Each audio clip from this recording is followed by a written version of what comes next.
I'm really happy that I did not build this truck when I first brought the wagon body home. If I had done that, this wagon would have an LS1 underneath the hood, it would be sitting on some big axles and some big tires, and I would have wheeled the heck out of it, and it would just be, it would look like a beer can on four wheels at this point. It'd be written off, and I would have destroyed this Willys wagon that I love so much. I think by having it around the shop for like 4 or 5 years, I've been able to really sort of mull over how I want to build this rig. In particular, the power plant. You know, you got to remember these wagons, these Willys, the wagons or the pickup trucks, even the little Jeeps, they came with small little 4-cylinder engines from the factory. And the good news is now there is a 4-cylinder crate engine available, and I can pick it up right up the street. It's going to be awesome.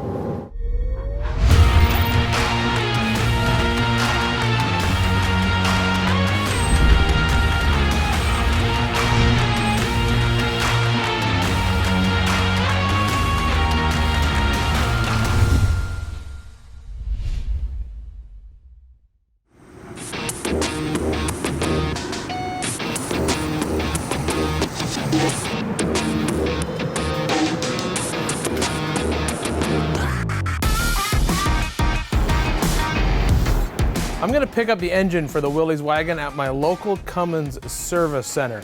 Now, normally when you think about Cummins engines, you think about large displacement, high mileage, high torque engines that power everything from RVs to 18-wheelers or even school buses. But I'm here to pick up an R2.8 4-cylinder crate engine package. This is the perfect power plant for my Willys wagon. Today I need to assemble the drivetrain in the wagon just to finish out all the sheet metal. Behind the R2.8, I'm using a Tremec TR4050 from Silver Sport Transmission, and I'm using a quick draw bell housing to get them bolted up together. I talked to a lot of people running this engine, and they suggest rubber engine mounts just to prevent vibration from getting into the chassis. Once they're bolted up to the block, I'll put the quick draw bell housing onto the back, and then the engine is lowered into the chassis. I'm going to locate it by setting the balancer on a jack stand at the front and then another jack stand at the back just to keep the engine in place. I'm going to offset the engine 1 inch towards the passenger side of the rig. That just helps with drive shaft clearance up front. Trans can then be bolted up, and the body is lowered down over the entire drivetrain. I got to build some frame side motor mount plates. I'll just cut them out on the fast cut CNC table, and once I get them all mocked up and tacked together, it goes in for one final test fit before I pull it back out and finish welding.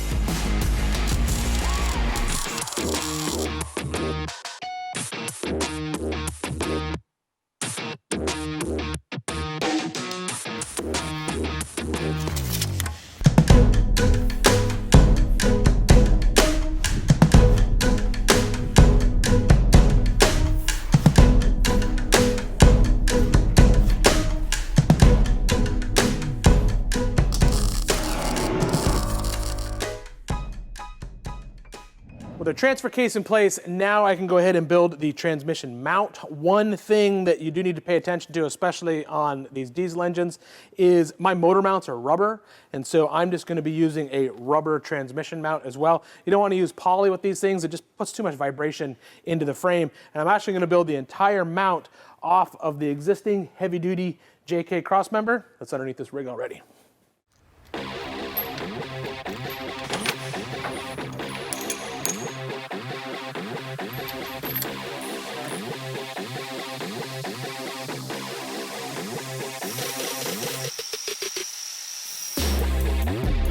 Cut the plates for the transmission mount, and I'll bolt it onto the mount before welding them onto the crossmember.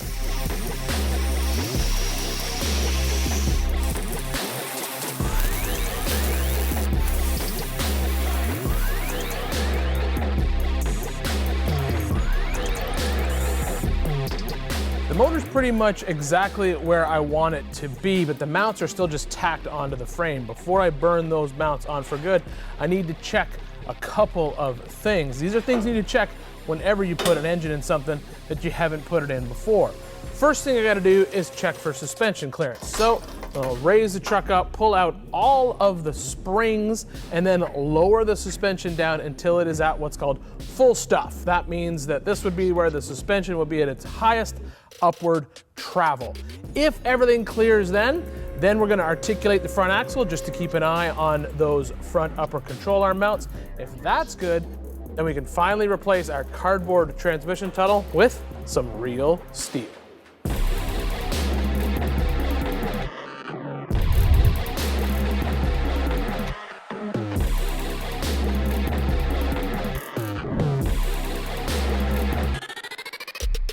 No real trick here, just a whole bunch of work, taking each piece of cardboard off the mock-up, transferring the measurements to the 18 gauge sheet, cutting it out on the plasma table, welding it into place. I'll add a couple beads just to make the transmission tunnel match the rest of the floor.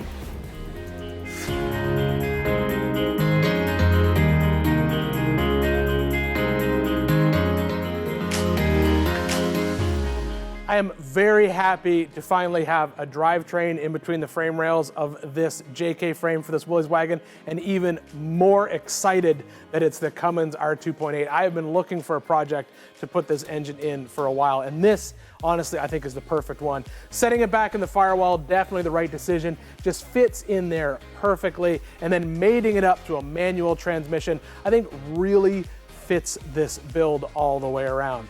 You know what? This is gonna be just an awesome rig. I can't wait to get it done. We are one step closer to getting this 53 Willys wagon back on the road. We'll see you next time here in the Big Tire Garage. Bam!